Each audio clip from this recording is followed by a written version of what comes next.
La maison est calme. Les rires d'enfants se sont tus depuis longtemps. Et pourtant, parfois, on jurait encore entendre des pas derrière les murs.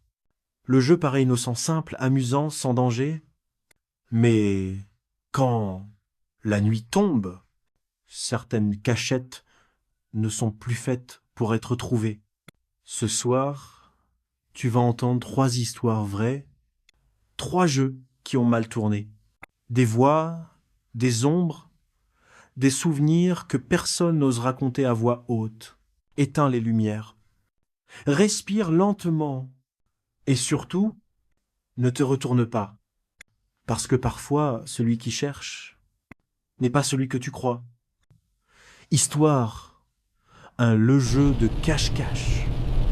Quand j'étais enfant, j'adorais jouer à cache-cache. C'était mon jeu préféré, surtout dans la vieille maison de mes grands-parents, pleine de recoins sombres et de planchers qui craquaient. Mais ce soir-là, le jeu n'avait rien d'amusant. J'avais 10 ans.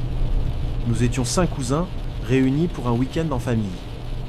La maison était grande, avec 3 étages et un grenier interdit. C'était là que nous avions décidé de jouer.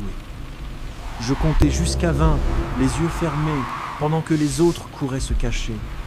Quand j'ouvris les yeux, le silence était total. Même le vent semblait s'être arrêté. Je fouillais le salon, la cuisine, les escaliers. Rien. Puis j'entendis un léger bruit comme un rire étouffé venant de l'étage. Je montais doucement. La porte du grenier était entr'ouverte. C'était étrange. Mes grands-parents la fermaient toujours à clé. Je chuchotai. Je t'ai trouvé. Aucune réponse. Juste ce grincement lent, régulier, comme si quelqu'un bougeait là, haut. J'ouvris la porte et montai les marches.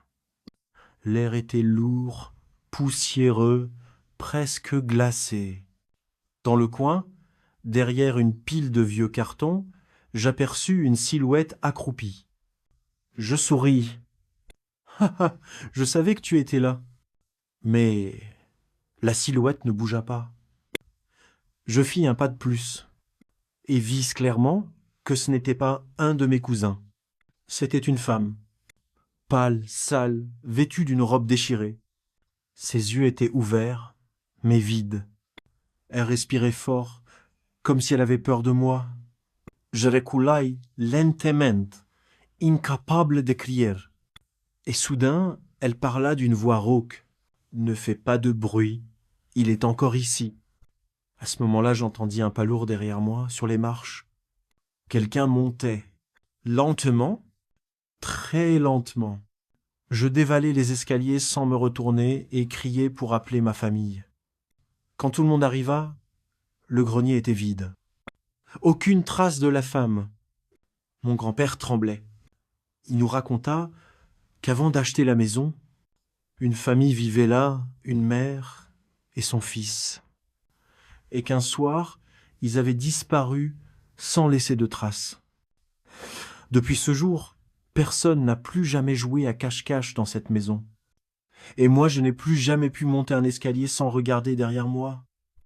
Histoire de la cachette dans le sous-sol.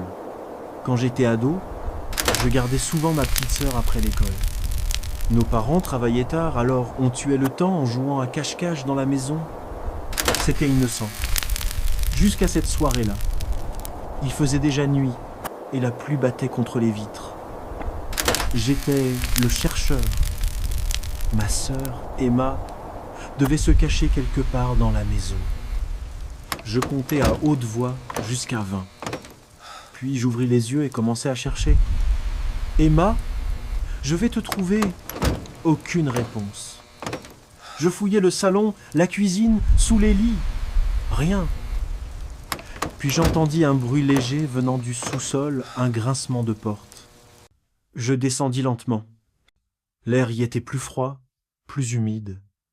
L'ampoule pendait au plafond, vacillante. « Emma, tu es là ?» Encore rien. Mais dans l'ombre, près du vieux congélateur, j'aperçus une forme. Une silhouette recroquevillée, tournée, contre le mur. Je souris. Trouvé. Mais elle ne bougea pas. Je m'approchai, tendant la main pour toucher son épaule. À ce moment-là, j'entendis la voix d'Emma derrière moi. « Qu'est-ce que tu fais? Pourquoi tu regardes le mur ?» Je me retournai d'un coup.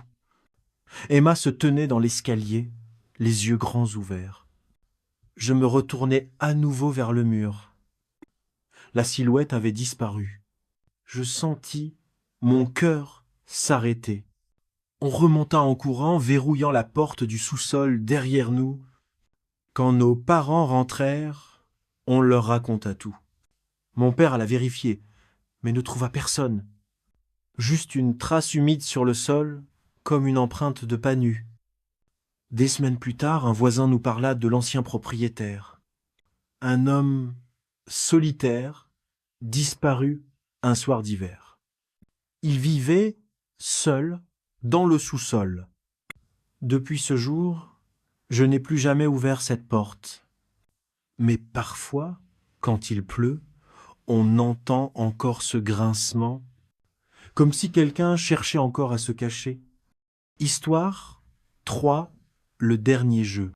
C'était l'été de mes 11 ans. Nous étions en vacances chez mes cousins, dans une vieille maison, au bord d'une forêt. Les journées passaient lentement, et le soir, quand le soleil tombait, on jouait à cache-cache jusqu'à la nuit noire. Ce soir-là, on avait décidé de rendre le jeu plus excitant. Pas de lampe de poche, pas de bruit, et surtout, la forêt comptait aussi. Je n'étais pas rassuré, mais je ne voulais pas passer pour un lâche. Alors quand mon cousin a crié « On commence !» je me suis mis à courir entre les arbres, cherchant une cachette parfaite. L'air était frais, et la lumière du jour disparaissait vite. Je me suis accroupi derrière un vieux tronc creux, assez grand pour m'y glisser. L'odeur du bois humide et de la terre me piquait le nez. J'entendais au loin les rires des autres, puis leurs pas qui s'éloignaient. Et ensuite, plus rien. Juste le vent. Je restai là, immobile, pendant ce qui me sembla des minutes entières. Puis j'entendis des pas approcher. Lents, lourds, trop lents pour être ceux d'un enfant.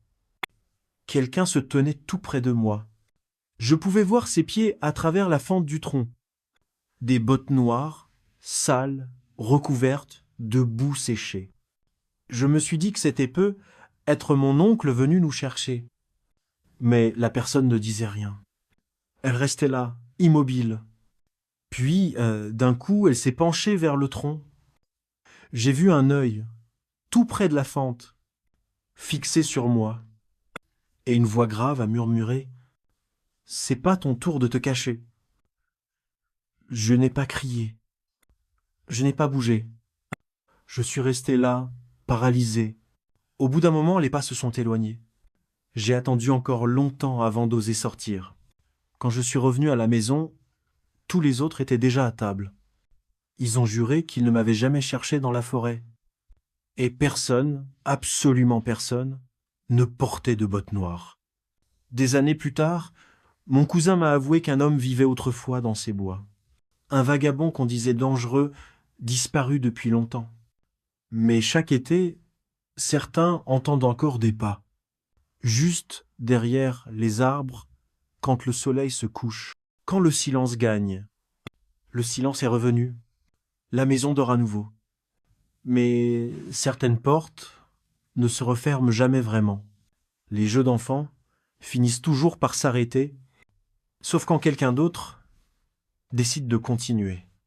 Peut être que ce soir, quelque part, un rire se cache encore dans le noir. Une voix chuchote un prénom oublié.